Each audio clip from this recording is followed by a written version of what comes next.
Here's just a few random problems that are pretty well suited for preparing for the ASVAB or the GED. So let's go through these.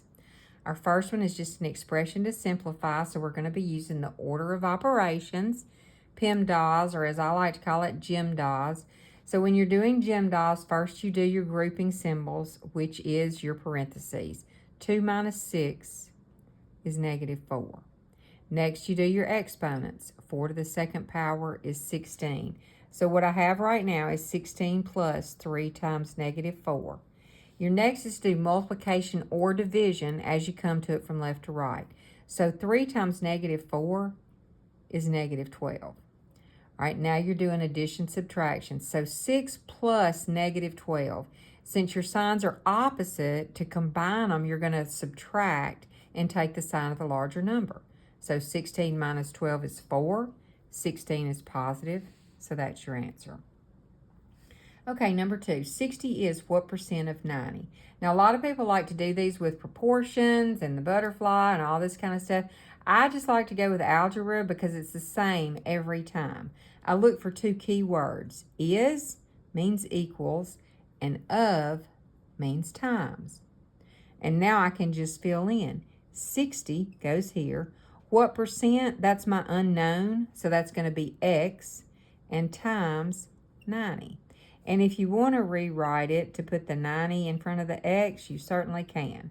So now, how do you solve that equation? Well, I've got to get rid of the number that's multiplied by X, so I'm going to divide both sides by 90. And that's going to give me X is equal to 60 over 90.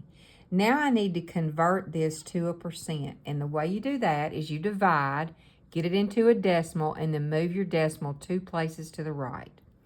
All right, first of all, the zeros, you can divide both by 10 and get rid of those. Now, 6 over 9, what will go into both of those? 3 will. So if I divide both of these by 3, I'm going to get 2/3.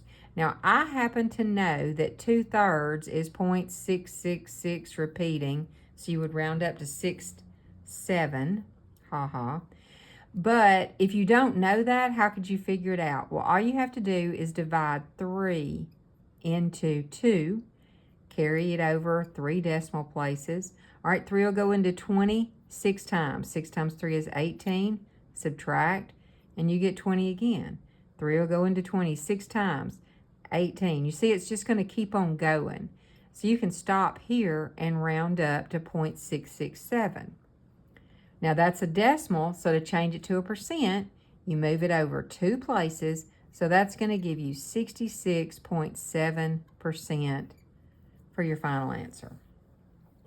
Okay, this one says, what is the mean of the numbers? And here's all this list of numbers.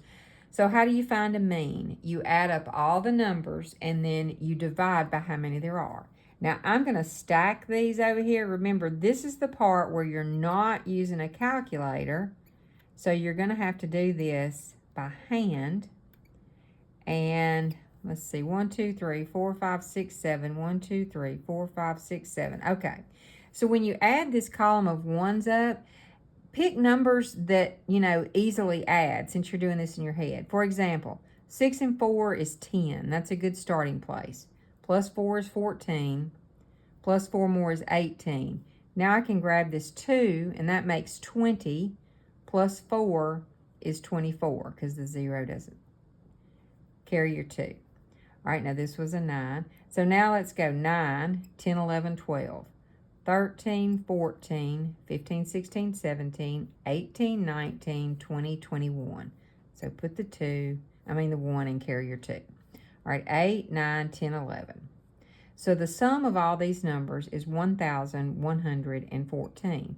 Now I need to divide that by how many numbers there were. 1, 2, 3, 4, 5, 6, 7. And we're probably going to need at least 1 decimal point, so I'll go ahead and add some point zeros. All right, 7 will go into 11 one time.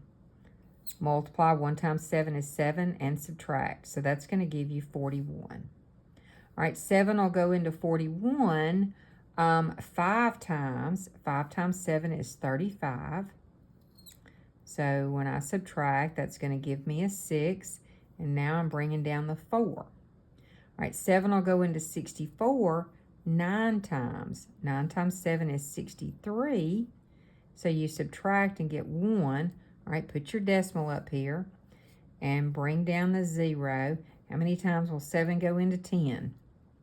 1 time. 1 times 7, so that'll be 3 left over. And 7 will go into 30 5 times, and that's going to be a 0 remainder right there. So the mean of these numbers is 159.15.